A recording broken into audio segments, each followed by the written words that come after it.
dos alquimistas do agora.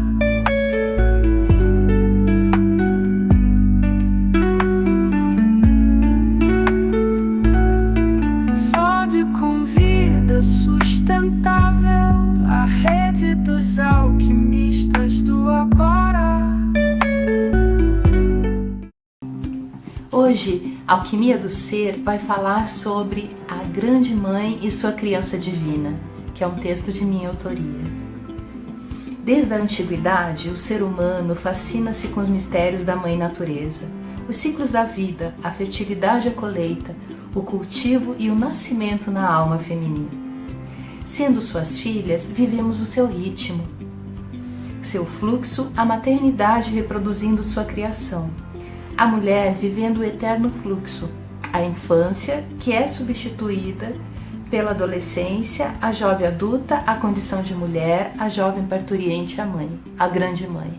A grande mãe é a figura arquetípica em diversas culturas e tem responsabilidade quanto à nutrição e à destruição de sua criação. Sendo esta, está presente em nós e nosso lado no momento que temos a fertilidade, o cultivo, a colheita e o nascimento de uma nova vida. Um novo ser em nós que nasce a partir de nós. A partida da criança, sua vida, sua existência é o início de um processo. É uma longa jornada e a construção de sua história de um novo ser humano. Após o parto, a mãe emociona-se ao ouvir o primeiro choro do recém-nascido. É o sopro divino. É a sua primeira respiração nessa existência. E neste momento, ele está deitado sobre a barriga da mãe, com seus olhinhos fechados, como que imerso no seu mundo interior, do qual ele emergiu apenas fisicamente. E nesse instante reina-se a totalidade. A grande mãe com sua criança divina. O milagre de uma nova vida principia-se misteriosamente e em silêncio. A mãe aceita esse milagre em si e que também encontra-se adormecido em si. E aos poucos, o recém-nascido abre seus olhos e olha para a mãe e sorri. E a mãe revive todo esse milagre. Ela vê a profundidade nos olhos desse pequeno ser, que parece vir de longe. E ela pressente a existência de uma sabedoria, que traz em si as experiências de toda a humanidade, e então se admira ao intuir em sua alma feminina vínculos de todas as mulheres que viveram ou viverão nesta mesma experiência, que apesar de universal, é muito rica para cada uma de nós. Talvez a mãe o acaricie, cheia de veneração. Este que é o milagre de sua criação. A criança que, com a expressão de felicidade em seu pequeno rosto, fecha seus olhinhos para retornar por um breve momento ao lugar de onde veio, o útero da grande mãe. Sem o filho, não existiria o pai, a mãe, e o homem não poderia viver essa dimensão de sua vida. A mulher não poderia experimentar o mistério da gravidez e da maternidade. E sem a criança, não existiria o produto da criação com a imagem e semelhança à natureza. Enquanto houver a fertilidade, o cultivo e a colheita, e o nascimento de um novo ser, haverá sempre uma mãe que carregou a sua criança durante seu cultivo sob seu coração, que após a sua colheita o carrega no seu coração. Existirá sempre a grande mãe que nos acolhe, nos acompanha e nos admira ao sermos mãe, que na sua imagem e semelhança carregamos ao colo nossa criação, a criança divina. Agora, já nascidos, convido todos a fazer o acolhimento de nossa criança interior. Essa energia de celebração do ser quem você é hora de relaxar. Libere todos os bloqueios do seu corpo. Ajeite-se sentado numa cadeira ou, se preferir, deite numa cama ou sofá. Hoje vamos trabalhar na frequência do impulso criativo, no acolhimento de nossa criança divina interior, fazendo as pazes com a criança e acolhendo aqueles sonhos, aquelas situações que não estavam ainda resolvidas dentro de nós. acolhendo e simplesmente amando tudo e a todos, acolhendo as nossas vontades reprimidas, acolhendo os sonhos mais profundos de sua alma, e respire profundamente. Eu sou a porta aberta que ninguém pode fechar. Repita em voz alta ou em voz baixa para você. Eu sou a porta aberta que ninguém pode fechar. Vamos visualizar agora na frequência da energia do arco-íris, que é pura transformação e alegria. Visualizar seu ponto de energia abaixo da sola dos pés. Imaginar que saem duas raízes que conectam com o centro da Terra. Leve toda a sua atenção para esse ponto de energia e imagine em movimento como se tivesse um círculo dourado debaixo dos seus pés. Agora, vamos visualizar um ponto de luz acima de nossa cabeça, como um poderoso holofote, uma grande bola de luz dourada. E agora você vai prestar atenção no centro do seu ser, como fosse um tubo de energia branca que vai da cabeça até os nossos pés. Na metade desse vertical central tem a altura do coração. Vamos mentalizar e dar atenção a essa altura, que hoje vai irradiar uma luz arco-íris de alegria. Vamos emanar muito essa energia arco-íris, tanto indo do topo da cabeça, fortalecendo o nosso campo energético, como para baixo.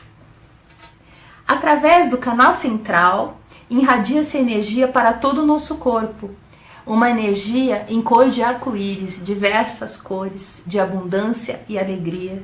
E essas cores vão fazer uma grande limpeza nos bloqueios do seu corpo. E a partir de você, irradia essa cor, essa energia de alegria abundante todo ao seu redor. Agora repete comigo, tanto em voz alta quanto baixa. Eu aceito e eu recebo a alegria de viver. Pense no maravilhamento que é o olhar de uma criança, a alegria de ver a vida. Ancore por um momento a sua atenção nesse sentimento, dessa imagem, maravilhamento do olhar da criança diante da vida. A sua criança interior está aí. Celebre e contemple essa criança que mora dentro de você, sempre esteve, sempre estará, mesmo na sua fase adulta. A criança tem seus desejos, a criança tem sua vontade própria, a criança que, sem se preocupar, simplesmente vive. Eu vivo, eu estou aqui, eu sou na minha presença. Ao expressar a energia do arquétipo da criança, você fortalece dentro de si os atributos de sua criança interior e vai liberando aos poucos todas essas expressões que viveu. Vamos liberar, vamos desapegar. Estamos frente ao novo. Tudo aquilo está sendo obstáculo para você atingir a sua abundância, a sua alegria, a sua criança interior à sua frente. Imagine a sua criança interior à sua frente que te olha e diz: simplesmente seja você. Viva a sua essência. Viva a sua melhor versão. Evite preocupar-se com problemas, pois eles se resolverão no seu devido tempo. Não importa quantas vezes a sua criança caiu para aprender a andar na vida.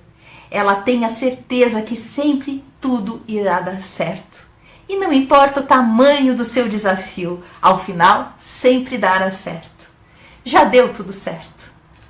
A criança interior, sem ter medo com o desconhecido. É o exemplo vivo de estar no momento presente, que a vida já é. A vida é bela, a vida é maravilhosa, a vida é incrível. Eu recebo todas as oportunidades para praticar o atributo da alegria de forma graciosa na minha vida diária. E conforme eu pratico essa minha maestria, eu cocrio minha vida mais iluminada que eu posso.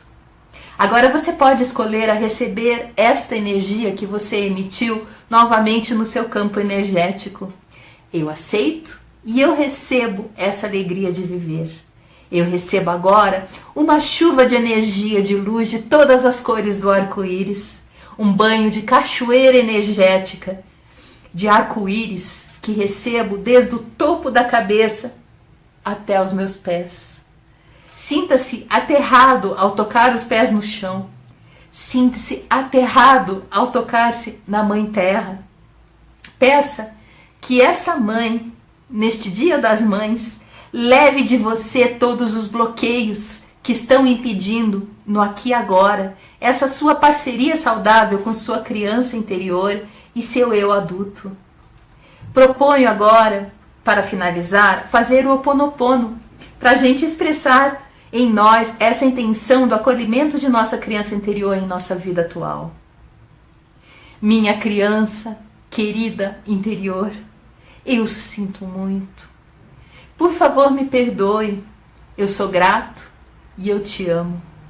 E todas as vezes que conscientemente e inconscientemente eu reprimi todas as vontades de minha vida a viver os meus sonhos mais profundos, minha criança querida interior, eu me desculpo todas as vezes por essa repressão que ocorreu.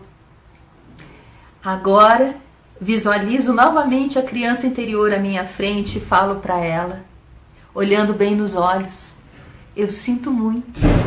Por favor, me perdoe. Eu sou grato e eu te amo. E agora dê um gostoso abraço em si mesmo, ao acolher em si essa energia vibrante, criativa, cor de arco-íris de sua criança interior.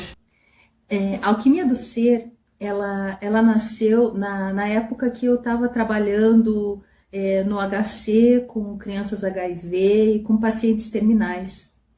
Que um dia, quando eu tinha perdido um paciente, eu olhei pela janela e a janela era toda gradeada, porque o terceiro andar do HC, ele tem grades para que as pessoas não pulem. E nessa janela gradeada, eu vi o sol se pondo. E como eu estava com muita dor no coração, eu pedi para o universo que eu queria muito fazer a minha parcela de contribuição ao grande todo, para que as pessoas não chegassem num estágio de tanta doença, né, de degenerar o corpo dessa forma. E que eu podia contribuir para as pessoas terem a questão de uma saúde com vida saudável, né? E sempre diz, né, que quando a gente pede as coisas para o universo, pede com o coração mesmo, né? O universo retribui, né? E depois, quando eu fui para Florianópolis, eu comecei a trabalhar um grupo de mulheres no sentido de auxílio da questão de resgatar a essência do feminino. E eu fui convidada para fazer uma entrevista na televisão sobre esse trabalho que eu estava fazendo. Qual foi a minha surpresa que me convidaram para apresentar o programa, né? Então o programa ele se tornou Saúde com Vida, na ideia da vida com saúde, e hoje saúde com vida, tal pessoa para falar a respeito, né? A ideia dúbia, né? E eu trabalhei nesse projeto, né? Primeiramente no Canal 20, lá em Florianópolis, depois eu fui para a TV São José, também lá em Florianópolis, e depois eu fui para a TV Mocinha, em Balneário Camboriú. E eu aprendi muito nesse período, e agora com a pandemia, o que acontece foi que eu vi a necessidade de novo da gente pensar em saúde, sem necessariamente chegar num estágio tão prolongado da doença.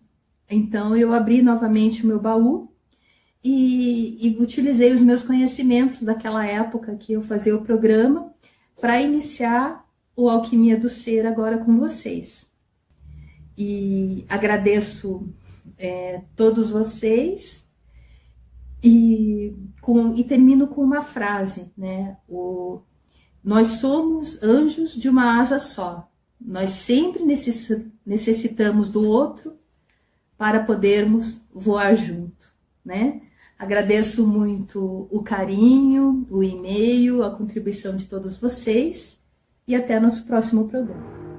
Com a coluna ereta e a respiração fluindo livremente. Atenção no momento presente. Ao se abrir para a gratidão, você cria condições para que ela manifeste em sua vida. Agradeça pelo dia de hoje, pelo simples fato de estar vivo, com saúde. Seja grato por todo o amor que recebe. Sinta gratidão por todo o amor que há na sua vida. Receba esse amor e multiplique-o. Você pode ser uma pessoa alegre e positiva. Você pode escolher os pensamentos que preserva na sua mente. Agradeça por cada instante vivido até hoje. Não sinta rancor e nem tristeza por algo que não deu certo. Durou um tempo suficiente para virar um ensinamento. Sinta gratidão pelos pequenos milagres que acontecem a todo instante em sua vida.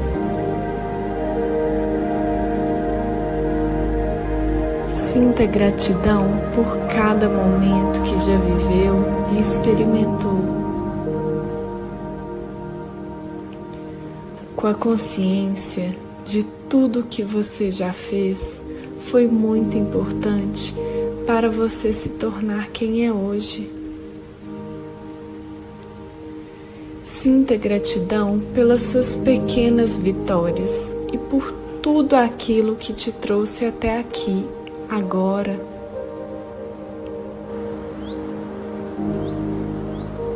E não espere conquistar algo, chegar a algum lugar, para projetar a sua felicidade para um tempo que ainda não existe. Aprecie o caminho.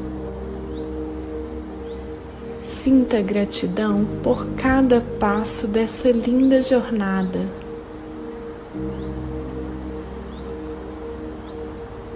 A plenitude e a felicidade já vivem em você. Você só precisa acessá-las.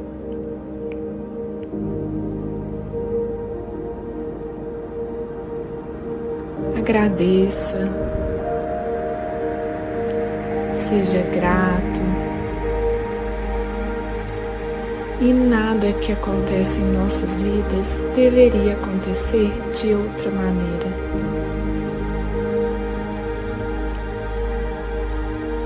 Aceite o que vem com confiança. O seu potencial é ilimitado.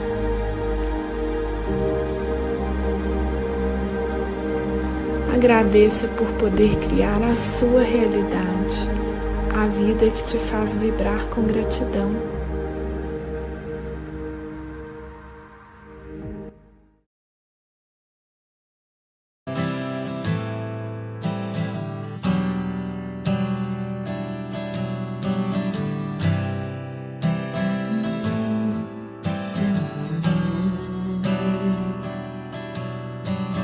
Nada mais belo que olhar de criança no sol da manhã. Chuva de carinho é o que posso pedir nessa imagem tão sã. Lindo no horizonte o amanhã que eu nunca esqueci. Doce lembrança do sonho que eu vejo daqui. Ser amor Pra quem eu sei solidão de casa cheia, da dar a voz que incendeia, ter um bom motivo para acreditar. Mais bonito não há. Pode acreditar, mais bonito não há.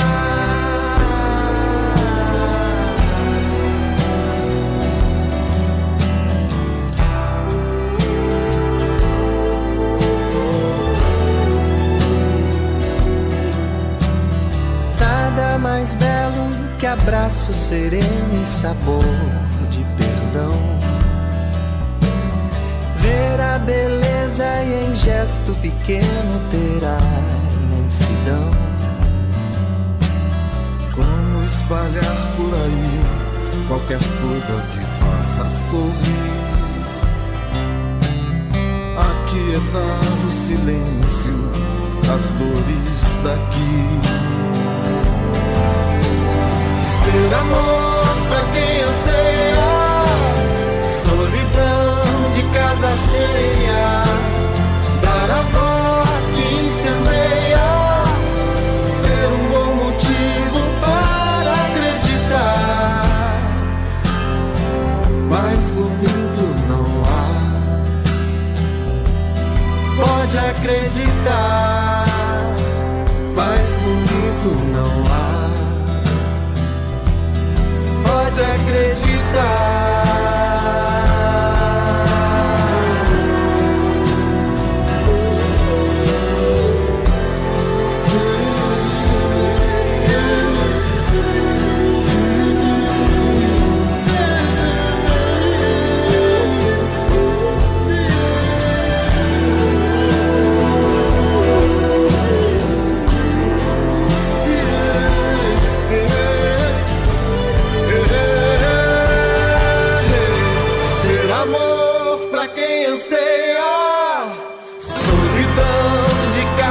Cheia, dar a voz que incendeia, ter um bom motivo para acreditar. Mais bonito não há. Pode acreditar. Mais bonito não há. Pode acreditar. Mais bonito não há. Pode acreditar. Mais bonito não há. Falar da gente é algo bem complicado, né? Quando se faz a pergunta, quem é você, né? A gente passa vidas e vidas buscando entender, né, quem nós somos. E a Carla, na verdade, é um ser ígneo, né, de fogo, e que é muito curiosa por natureza, né? E sempre se dedica à questão de que parcela de contribuição eu posso fazer ao grande todo, né? Então a minha vida está muito permeada com essa pergunta. Carla, você é de onde? Eu sou natural de Curitiba, né? Mas já estive morando em Florianópolis, já estive morando em São Paulo, e eu acredito assim que na verdade, quando você conhece cultura, cidades diferentes, nada mais é do que uma peça de quebra-cabeça no grande todo, né, da humanidade, né? Porque o Brasil em si são feitos de muitos Brasis, né? Sim, cada região tem sua particularidade, né? Em Floripa, eu encontrei muito essa questão da natureza, a questão do bem-estar, né? Então, contando uma história rapidinho, eu comecei com essa ideia dessa proposta do programa em si no ano 2000, quando eu estava trabalhando no HC, aqui de Curitiba, com crianças HIV, com pacientes terminais e com mulheres que sofreram violência sexual.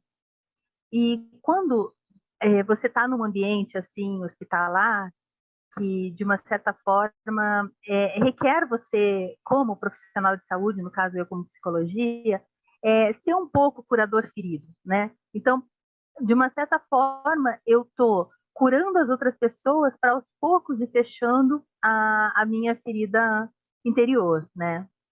E o que é muito interessante que quando eu como mulher, cuidando de mulheres também com a parte de violência, eu fui me colocando muito no lugar delas, né, de uma forma empática, e eu vi o quanto é necessário a questão da qualidade de vida, né, do bem-estar.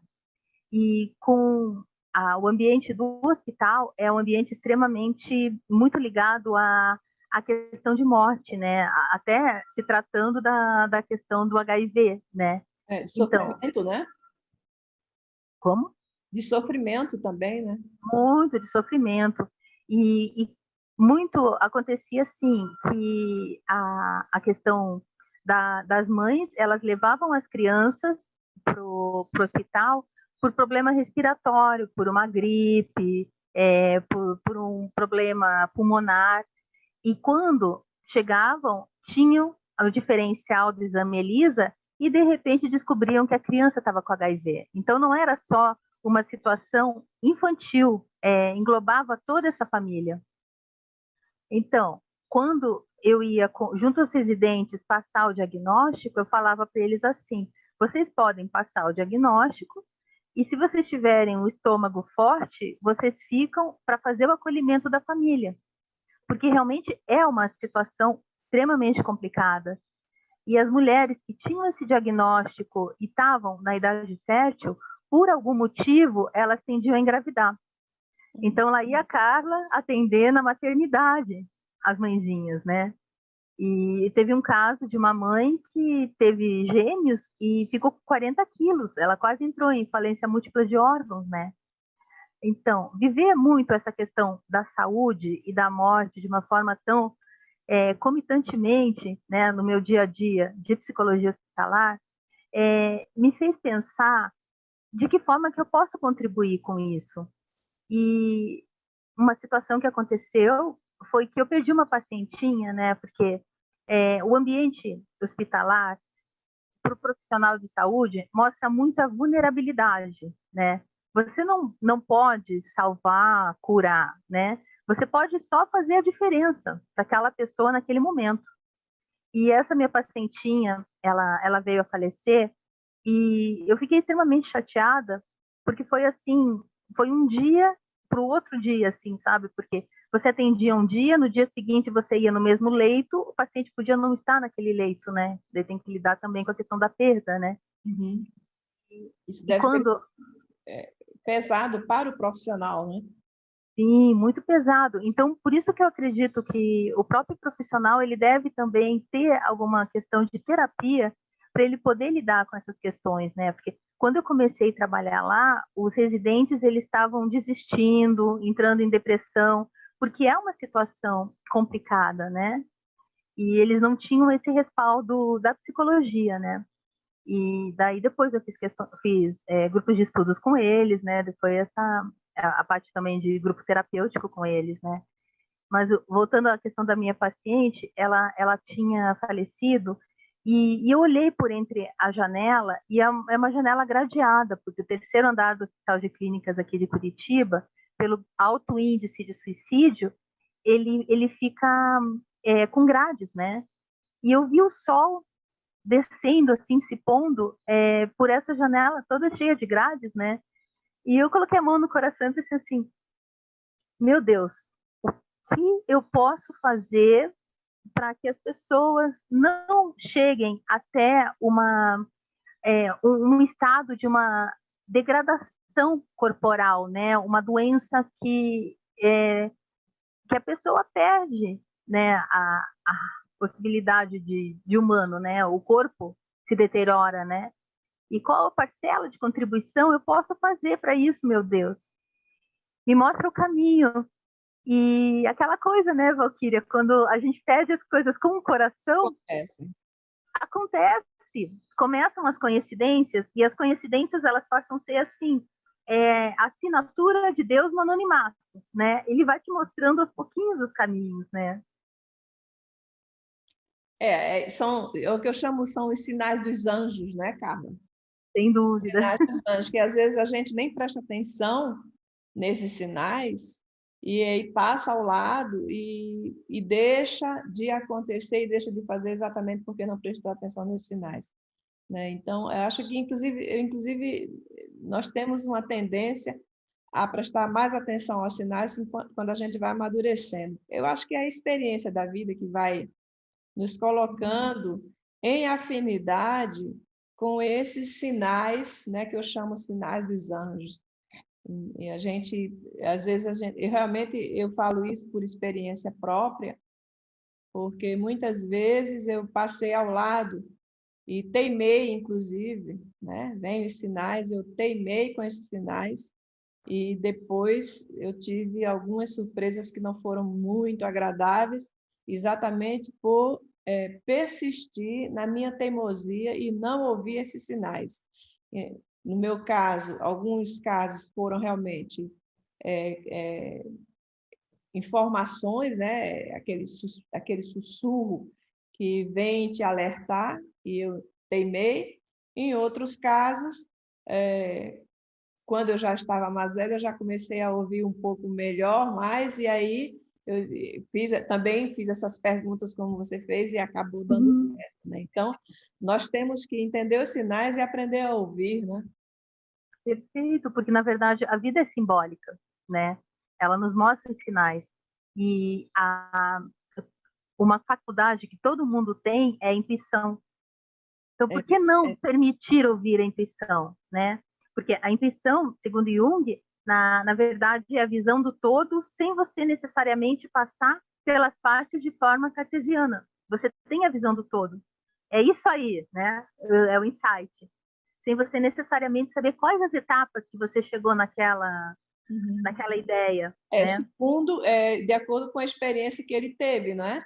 Ele chegou Sim. também, né? Porque ele também teve essas experiências que, no início, ele se achou fora do planeta, e ele tinha a impressão que o doutor amigo dele ia morrer, e ele não teve coragem de falar. Então, e, no entanto, ele tinha dúvida, mas ele não queria acreditar, mas ele acabou acreditando, e depois ele desenvolveu essas teorias dele, né? O que eu posso comentar contigo, então, continuando a história das sincronicidades, porque assim, o Jung fala que não existe necessariamente só coincidências, mas a sincronicidade é quando o teu interno repercute no acontecimento do teu externo. Então você não sabe que é o acontecimento externo que mobilizou o teu interno, ou de uma certa forma o teu muito querer internamente concretiza algo fora, que a gente chama agora de cocriação. Nós somos co-criadores por natureza, né? No momento que a gente alinha o que a gente pensa, o que a gente sente e de forma que a gente age. Eu imagino que você, com esse trabalho que você faz, você deve se sentir muito bem interiormente. Fala um pouquinho, como é que você se sente fazendo esse trabalho, desse programa tão bom e tão assim instrutivo, que ajuda tanta gente, que é o Alquimia do Ser, tem em podcast, e tem o Alquimia de Ser, que a Carla também faz em vídeo no canal Cultive. Então, é um trabalho gratuito que ela faz, que é extremamente proveitoso para as pessoas, porque as informações que ela passa são muito boas. Eu acho que vocês têm que ver, procurar acompanhar, né, esse trabalho da Carla. E aí, como é que você se sente assim quando você faz esse trabalho? Eu me sinto gratificado, assim, sabe? Sabe quando você se dedica a qualquer profissão, vamos supor, você se dedica a ser professora, e aquele aluninho ali que começou a aprender a ler algo para você, ou escreve alguma coisa para você, é gratificante, sabe? Então, eu fico muito feliz. Primeiro, gostaria de agradecer o Pomone, agradecer você também, Valquíria, assim, de coração, por essa oportunidade, para poder fazer a diferença, né? Porque aquela história que tem, né? A menininha na praia, né? Ela joga uma estrela que está na areia, uma estrela do mar, para o mar, ela devolve para o mar, né? E daí o adulto, olhando aquele gesto assim, chega para ela e dá uma dica, né? Por que você está fazendo isso com uma estrela se a praia é cheia de estrelas, né? Aí ela olha, abre um sorriso e fala assim, mas para essa eu tenho certeza que vai fazer a diferença, né? Então, quando a gente se propõe a um trabalho assim, altruísta, um trabalho no sentido de... eu vejo muito assim, você joga uma pedrinha no lago e esse lago vai fazendo círculos concêntricos, Sim, né? Então, você não sabe até onde chega a tua palavra, né? Ele vai abrindo, vai abrir. né?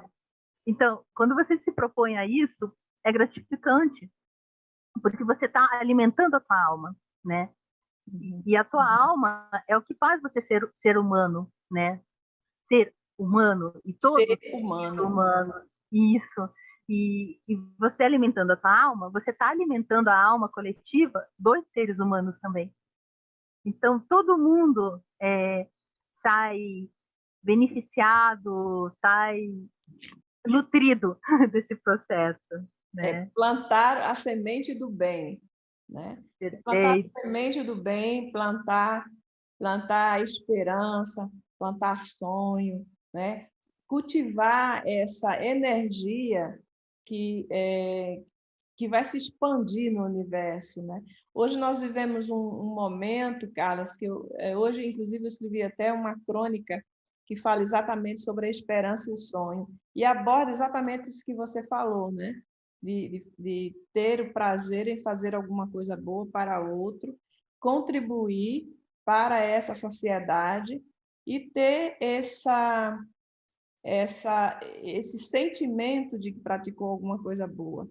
E hoje nós vivemos numa sociedade, aliás, dentro da história da humanidade, existem momentos terríveis na história da humanidade, né? Existem momentos de guerra, de sofrimento, de dor, de peste, de crimes hediondos, mas sempre existiu e vai existir pessoas que trabalham exatamente contra essa maré. Só que nós sabemos que a mídia e a publicidade e as más notícias, elas correm o mundo muito mais rápido do que as boas. Então, às vezes, eu acredito muito que a quantidade de pessoas que estão nessa onda de fazer o bem é muito grande. Elas não são colocadas em evidência, mas existe. Nós estamos dentro de um espaço planetário, estamos num planeta em que existe as duas mãos, ou seja, às vezes pode até chamar de yin e de yang, mas é o bem e o mal, né? Aquele que faz o bem, aquele que faz o mal. E aquele que faz o mal, ele está ensinando aquele que faz o bem. Ele está ensinando. Eu tenho essa teoria. Porque como é que a gente vai discernir o mal se a gente não conhece o mal? Então, a gente está aprendendo nessa universidade da vida. Então, são pessoas assim, como você e como tantas outras, que estão distribuindo generosamente essa energia maravilhosa, né? Essa energia boa, essa energia que enriquece, que enobrece os seres humanos. E é com essa intenção que você está aqui hoje, porque essa tua energia que você está passando hoje vai ser transmitida para outras pessoas, e essas pessoas que estão, algumas pessoas talvez não sejam todas, mas como você disse, basta uma estrela ser jogada dentro d'água e ela aproveitar aquele momento. Se essa estrela ela recebe esses fluidos e ela se salva, então a mensagem foi dada. Sem dúvida. E, na verdade, assim, cada vez mais a gente ser cultivadores, né? Eu gosto muito desse termo, cultivadores. Cultivar isso, cultivar o bem sem pensar a quem, né? Só pelo movimento de você estar passando energia, você está contribuindo, né, com esse grande todo, e principalmente nessa época de pandemia, né, que você vê tantas questões sociais, assim, eclodindo tanto, né? E de que forma a gente pode contribuir, né? Quando a gente pode contribuir com um pensamento de que vai acabar tudo daqui a pouco, que algo vai melhorar, né? O próprio pensamento positivo já cria uma vibração mais alta. E Você agora não... está precisando muito, não é, Carla? Sem dúvida, sem dúvida. Porque senão a pessoa vai estar muito suscetível a todas as vibrações baixas que estão por aí.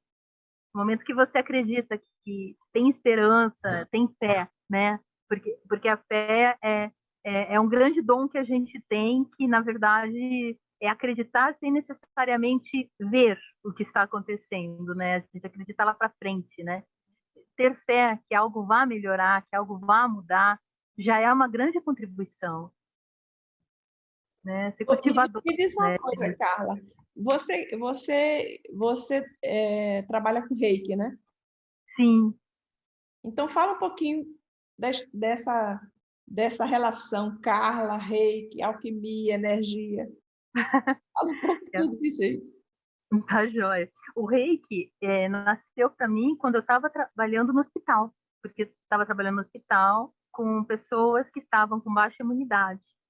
Então, eu poderia fazer uma psicologia convencional, de ficar falando do passado delas, no caso, que na verdade não ajudaria muito, né, porque muitos eram pacientes terminais, né, ou eu poderia auxiliar elas de forma energética. Então, isso eu fiz. Porque se fechava a porta, ninguém sabia qual era a consulta que a psicóloga estava fazendo. E eu estava estimulando crianças com Shantala, que é uma massagem oriental, principalmente aqui da glândula timo, para a questão da imunidade. E eu estava aplicando reiki em pacientes terminais. O que as pessoas pensavam era assim, puxa vida, ela está tocando em pacientes HIV. Eles precisam de toque, né? O toque é a forma primordial de amor. Uma criança, ela podia não ficar sendo manuseada, né? Mas ela poderia ser tocada no sentido de sentir que alguém se preocupa com ela, né? E o próprio toque não é algo contagioso, né? Falando geral, seria algo que seria de uma certa forma perigoso para mim, caso eu tirasse sangue da criança ou tivesse com alguma escoriação no meu dedo, né? E não era o caso. Eu estava lá disponível para auxiliar aquela criança naquele momento, né? E foi muito bonito porque com a introdução do reiki começou a dar muito mais resultados quanto à aderência da medicação. Interessante. Então isso foi muito, muito bonito, assim, porque o reiki ele vem também na questão de cicatrizar, né? Então, se tinha uma pessoa que estava com algum ferimento exposto no momento que você faz o reiki não necessariamente você precisa tocar, você trabalha aqui mais com a parte etérea, né? Do corpo, do corpo etéreo, na verdade. Então, tinha resultados mais rápidos de cicatrização, né? E uma ideia que eu tenho assim futuramente é que todo mundo pode ser alquimista contemporâneo, né? A partir do momento que você entrar em contato com essa energia, que é uma energia universal, que é uma energia do amor, e você ter uma iniciação no seu próprio corpo, você sentir essa energia e você passar essa energia pelas suas mãos, você pode fazer mudanças incríveis na sua vida, e mudanças incríveis tanto na sua família. Eu vejo muito assim as crianças, ia ser muito bonitinho, né? As crianças nas escolas, fazendo com os colegas, né? Ou mesmo as pessoas voluntários do reiki, né? Porque eu participei de um instituto que se chamava Flor de Lis, e que eu era coordenadora dos adolescentes que são os voluntários do reiki, né? Então, era voluntários do amor. E a gente ia nos hospitais distribuir reiki, a gente ia nos asilos, a gente ia nas escolas, né? Então, o quanto a gente faz uma corrente do bem nesse movimento energético, né? Será que não vai chegar um momento em que as escolas elas vão começar a trabalhar esse lado mais, como eu posso dizer, metafísico Eu acredito que sim, porque se a gente pensar... ser humano, né? Nas Sim, do escolas, ser como humano. você falou agora, ensinar Uhum. a trabalhar a energia, né? Os pontos, os meridianos e tudo mais, mas eu tenho a impressão que ainda existe uma certa resistência de algumas, É. de algumas pessoas. Uhum. Eu acho que uma resistência mais no nível ocidental, né? Porque no nível ocidental a gente fez uma cisão muito grande do corpo e da alma, né? Do corpo e da mente. Então, o trabalho do corpo não correspondia tanto à questão mental, racional, né? E também as crianças mais ligadas ao corpo, elas estariam de uma certa forma perdendo o foco da própria escola em si, que é extremamente mental, né? A nossa educação é mental. Eu acredito que para frente a gente tenha que rever isso, porque a gente está numa educação de século bem antigo, né? O quanto as gerações estão vindo e contribuindo de uma certa forma, e a gente está num processo ainda de fileira de cadeira, né? Uma coisa extremamente romana, né? Aquela coisa de exército romano, todo mundo enfileirado. Então, o quanto também a gente não pode aprender com essas gerações que estão vindo. Porque as gerações que estão vindo, elas estão trazendo coisas muito lindas, né? Crianças cristais, crianças índico, elas estão trazendo crianças arco-íris, elas estão trazendo outros dons do ser humano que a gente pode vir a utilizar no nosso dia a dia. Elas já estão nascendo com conhecimentos, né? Os conhecimentos que a gente pode chamar Sim, até esotérico, metafísico ou extraterrestre, mas elas já estão nascendo com um conhecimento. Hoje as crianças ela têm a capacidade de uma dialética muito mais avançada do que alguns 50 anos atrás, né? Também nós vivemos numa era em que tem a informática, né? O acesso ao computador, isso tudo também é muito mais, dá muito mais abertura. Mas, assim, você falou aí dessa questão da energia, né? Do corpo. O que eu percebo também, né? É uma observação empírica que muitas doenças hoje elas são causadas pelas frustrações, principalmente pelas frustrações, né? Então eu estou vendo que essas frustrações elas se arraigam, elas entram no corpo, elas avançam dentro do seu corpo e faz você adoecer. A pessoa não tem nem ideia do que está acontecendo. As frustrações, as tristezas, né? a falta de conforto, a falta de trabalho, né? A insegurança social, isso tudo é uma pressão externa no homem, e o homem ele adoece mentalmente exatamente porque ele não consegue resolver esses problemas. Sim, a questão da psicossomatização, né? O povo não gosta dessa palavra, tá? Não gosta. É que a gente usa muito isso no hospital. E às vezes eu também acho que psicossomatizar é você pensar que o corpo fica doente por causa de um problema psíquico, né? Mas é como se não a pessoa não tenha doença, mas essa doença é praticamente de origem psíquica. Porque eu vou te dizer uma coisa. Quando eu estive doente, eu estive no hospital,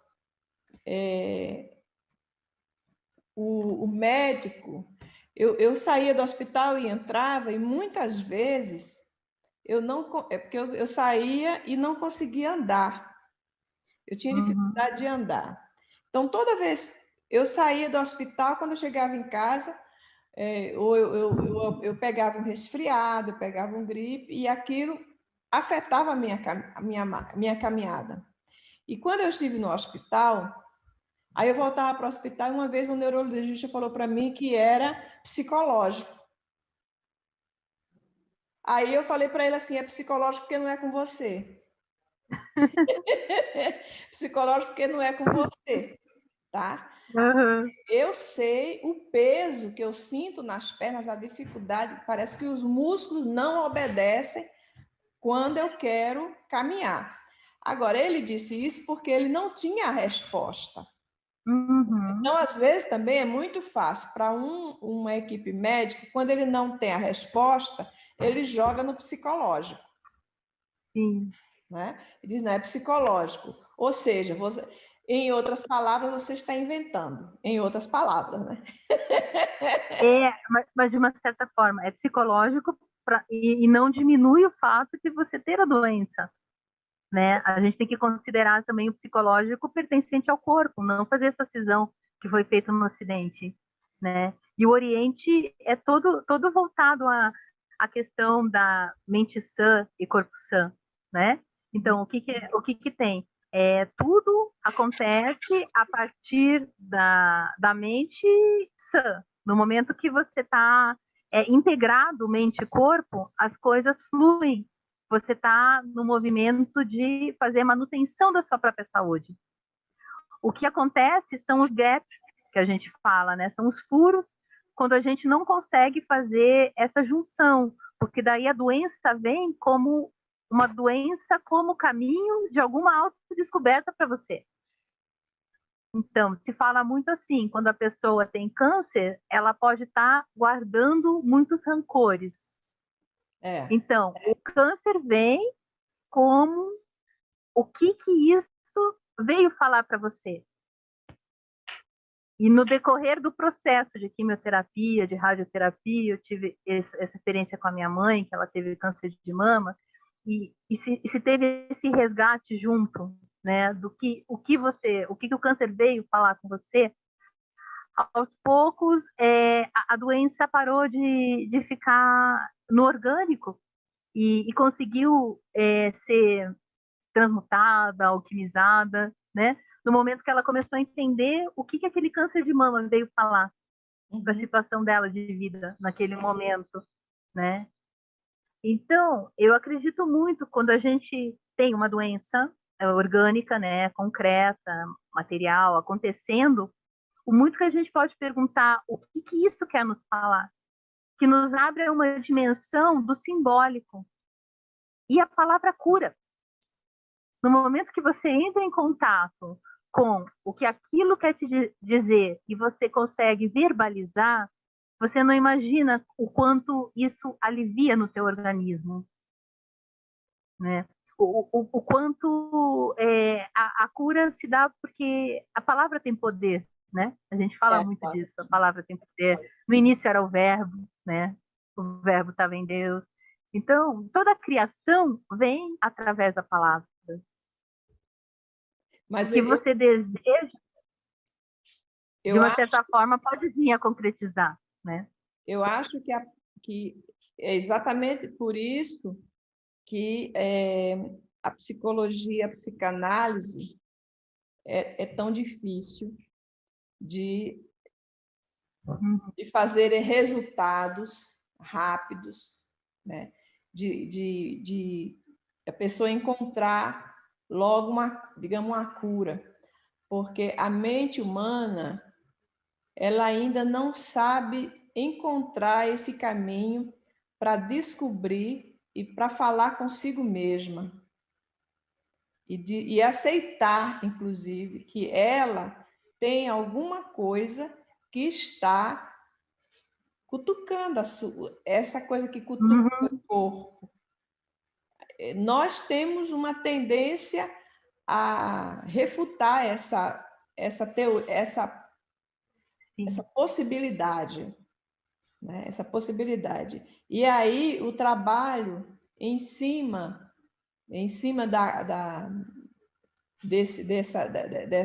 dessa parte psicológica é uma coisa muito difícil de se alcançar.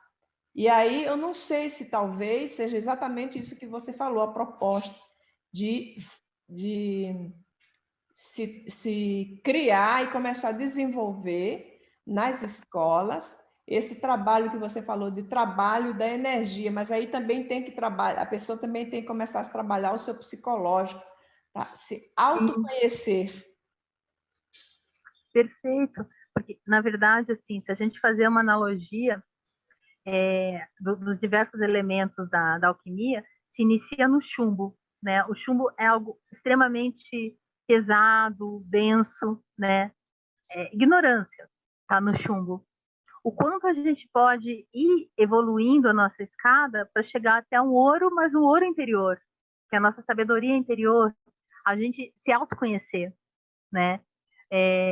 O quanto se pode fazer uma proposta dessas numa escola em relação a RPG com os alunos. Então, no próprio RPG é aquele jogo que as pessoas dramatizam seus próprios papéis. Uhum. E daí nesses jogos, elas podem estar em busca desse ouro filosofal, né? E uma outra estratégia que se pode fazer é oferecer diversas questões da parte de artes mesmo, vários teatros, várias peças, e juntar essas crianças, para essas crianças falarem o que elas sentiram, o quanto elas sentiram que elas podem ter aprendido, né, com essa vivência da arte. Ou também propor diversos estilos de voluntariado, né? Então, cada criança escolher ser voluntário em alguma questão dentro da comunidade dela, e daí depois teria um grande momento alquimia, né? Que seria conversar com essas crianças e ver o que elas podem trazer de experiência delas para contribuir ao todo, né, da escola. Isso seriam estratégias interessantes que eu tentei até colocar no Colégio Opet aqui de Curitiba, mas estava muito à frente do tempo, entende? Foi um ano antes do Harry Potter, para você ter uma ideia. Uhum. Então... Você propõe criar uma casa de sorcière, de bruxa. Todo mundo ia sair alquimista, né? Ai, meu Deus, realmente nós temos muito o que andar ainda na vida, viu, Carla? Nós temos muita estrada ainda, né? Nós estamos ainda no começo da nossa estrada, abrir esta cabeça e deixar essas estrelas entrarem para que a gente possa participar. Iluminar. Iluminar, exato. Uma constelação familiar, uma constelação universal, tudo, né? Pois é, Carla, nós estamos já chegando no final, porque passa muito ligeiro. Ai, que pena! Boa, né? Muito bom. Mas é bom porque a gente deixa assim, essa vontade no ar, né? De fazer mais. Mas assim, eu vou deixar você à vontade para você falar mais sobre o teu trabalho. E aí depois, porque você parou falando, quando você entrou na comunicação. Então, você termina agora para depois dar o seu boa noite. E a gente fecha hoje com chave de ouro. Olha, antes de tudo, eu queria agradecer assim, de coração de estar aqui, Valquíria. O convite, a confiança que você teve em me colocar também na equipe, né? Ser uma cultivadora, né? E, olha, a comunicação, para mim, é tudo, né? Porque quando a gente é criança, emite um som e a outra pessoa entende o som que a gente está emitindo, uau, estou sendo compreendida, né? Então, a comunicação, ela permeia todo o viver, todo o humano, né? As diversas facetas, etapas da história da humanidade, né? A gente tem a questão das diversas formas do comunicar, né? E eu fiz marketing e propaganda, né? Amo essa área e quis juntar com a psicologia, porque daí com a propaganda eu consigo dar a minha mensagem e não necessariamente uma mensagem voltada a uma psicologia de elite, né? Porque quase sempre pela questão do valor da terapia, sempre se fechava muito numa elite, né? E o meu sonho sempre foi trabalhar com comunidade, né? Tanto que eu abandonei tudo aqui em Curitiba, né? Há 4 anos atrás, o pessoal da minha família, constelação familiar, achou que eu estava surtada. E fui trabalhar com psicologia comunitária. Por quê? Porque eu queria fazer minha diferença, né? O que era um grande sonho para mim se tornou um grande desafio, porque a partir do momento que você quer contribuir, mas essa tua contribuição tem outros poréns, assim, pela questão mesmo da sociedade em si, né? Você começa a sentir que você pode fazer diferença para aquela pessoa, mas você não pode salvar o mundo, né? Isso é uma coisa até que eu aprendi lá no HC, quando eu tive que lidar com uma doença que não tem cura. Então eu até escrevi, o olhar de Kiron frente à realidade da AIDS. É como que Kiron, o grande curador ferido, viesse para frente, vamos supor, no ano 2000, nessa mitologia vieram no ano 2000, e desse de frente com uma doença que ele não poderia curar, né? O quanto a gente se sente vulnerável, o quanto a gente se sente pequenininho, né?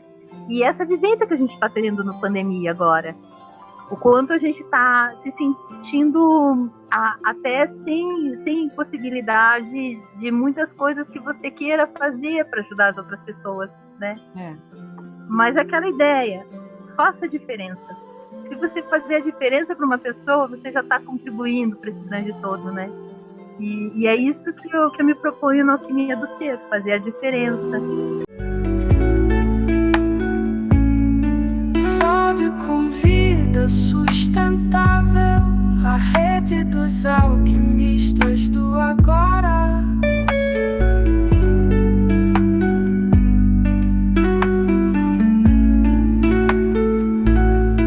Saúde com vida sustentável.